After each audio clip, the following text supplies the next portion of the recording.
Eu coloquei lá no meu Twitter e coloquei também no meu Instagram um texto dizendo que na bola o Vasco mereceu perder.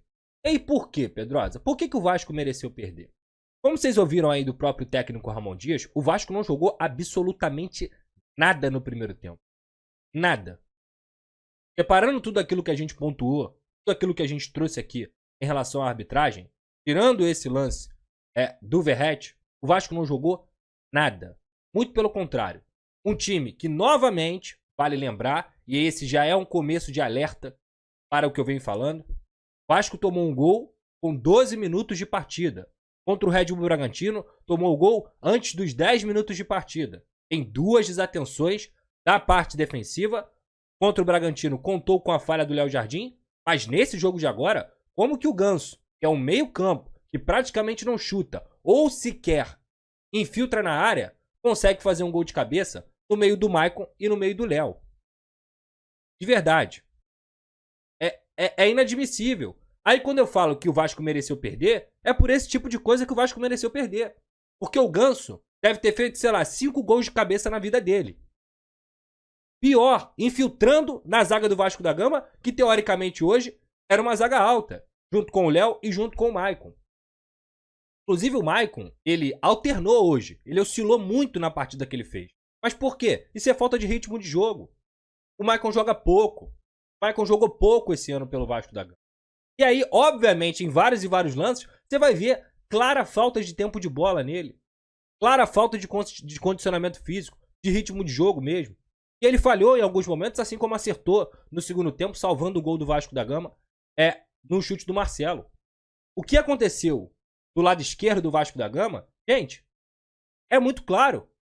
Se você for pegar a partida contra o Fluminense, no 4-2 do Nilton Santos, o que aconteceu? O Vasco explorou constantemente o lado direito. Não deixou o Marcelo subir em momento algum. Porque o Rossi ficou no cangote dele. O Rossi foi pra cima dele. O Rossi conseguiu dar obrigações defensivas ao Marcelo. O Rossi na partida de hoje, no primeiro tempo, fez um jogo terrível. Porque além dele não conseguir dar obrigações defensivas ao Marcelo, ele também não voltava pra fazer a recomposição. Eu vi o Rossi fazendo a recomposição uma vez, decente. Depois o que aconteceu? O Marcelo deitou e rolou, acabou com o Paulo Henrique, toda hora o Arias vinha para poder fazer a superioridade numérica e o Fluminense jogar por aquele lado esquerdo, e o Vasco não jogou absolutamente nada no primeiro tempo. O Fluminense explorou o lado esquerdo o tempo inteiro. Porque o Maicon era um elo fraco daquele momento ali, ficava exposto, o Paulo Henrique foi engolido pelo Marcelo no primeiro tempo e o Rossi não fazia a recomposição. Aí vinha John Arias pro lado dele, aí vinha o próprio Cano para poder fazer a superioridade numérica. E o gol do Vasco, o gol que o Vasco toma, sai justamente daquele lado. Onde o Marcelo tem toda a liberdade para parar a bola, levantar a cabeça e colocar na cabeça do Ganso para que ele pudesse fazer o primeiro gol do Fluminense. Novamente, um gol cedo. Um gol no início do primeiro tempo. Que desregula completamente qualquer tipo de proposta que o Vasco tinha na partida. Porque o Vasco, até o momento do gol, estava fazendo um jogo ok. Até propondo mais do que eu esperava. Achava até que o time ia ser um pouco mais reativo. E não foi. O Vasco foi pra cima com o David, com o Galdames, o próprio Verratti também brigando lá na frente. Só que o lado esquerdo já se mostrava um problema muito grande. Tanto é que, se você for pegar, pouquíssimos ataques do Fluminense foram construídos pelo lado direito. Pouquíssimos. O Marquinhos pouco foi utilizado no primeiro tempo. Quem foi utilizado? Telo, Arias, Cano e o Ganso encostando ali.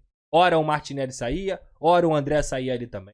Povoando o lado esquerdo, que era o elo mais fraco. E foi o elo mais fraco durante a partida inteira. Eu vou botar aqui os números, por exemplo, para vocês verem. E o Vasco, de fato, produziu muito no segundo tempo. Mas não é competente para converter suas chances. É nervoso. Falta calma. Deixa eu dar esse recado aqui da Simples Reserva. Deixa o seu like. Pega esse recado aí da Simples Reserva. A Simples Reserva é a nova parceira do canal do Pedrosa e ela tem um conceito que o nome já traduz. Simples. É roupa de qualidade sem preço astronômico. Para mim, a ideia de estar bem vestido também é saber ser simples, onde quer que você esteja. Seja no trabalho, no lazer, com frio ou calor. É o que faz parte do seu dia a dia. e apontando a câmera do seu celular para esse QR Code aqui na tela ou clicando no link da descrição, você pode usar o cupom PEDROSA10 e ganhar 10% de desconto na Simples Reserva. Seja para homens, mulheres ou crianças. Ficou fácil, tá bem vestido e num preço bom também. Quer saber mais? Clica lá, vem comigo, tamo junto.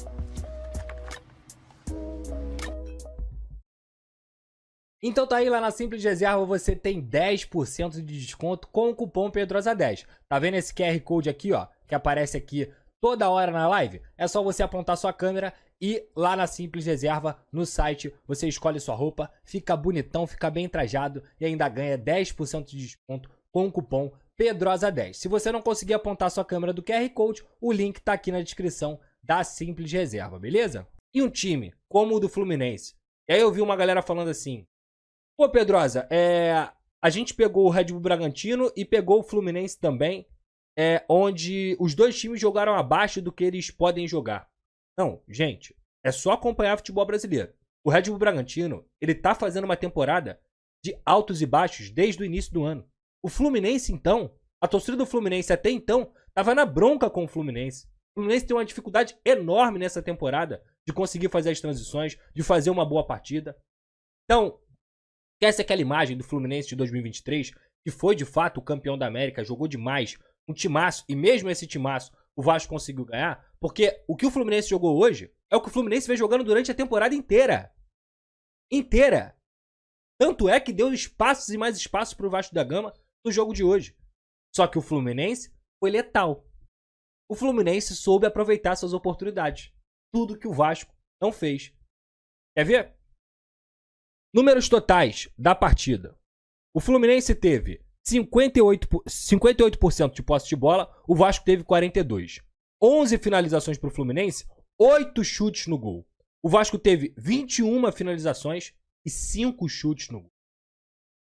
Então, a maioria das finalizações do Fluminense, elas foram bem aproveitadas. Elas foram no gol. Eles foram competentes em conseguir acertar o gol. O Vasco não. O Vasco deu 21 chutes e apenas 5 foram no gol. 5. É muito pouco. E diferentemente da partida contra o Red Bull Bragantino, quando o Vasco, de fato, teve azar, o que faltou hoje pro Vasco da Gama foi competência. Então, quando eu cito aqui a arbitragem e separo a arbitragem para falar de campo e bola, e no campo e bola eu falo que o Vasco mereceu a derrota, mereceu por falta de atenção, por ter tomado um gol no início, mereceu porque a gente já virando o segundo tempo, o Ryan perdeu um gol, o Cleiton perdeu o gol, o Vasco foi incompetente para matar as oportunidades que tinha, não só de empatar a partida, mas também de virar o jogo. E o Ryan mete aquele 1-1 ali, rapaz, o jogo muda. O jogo muda. E no momento que o Vasco já estava crescendo, o que acontece?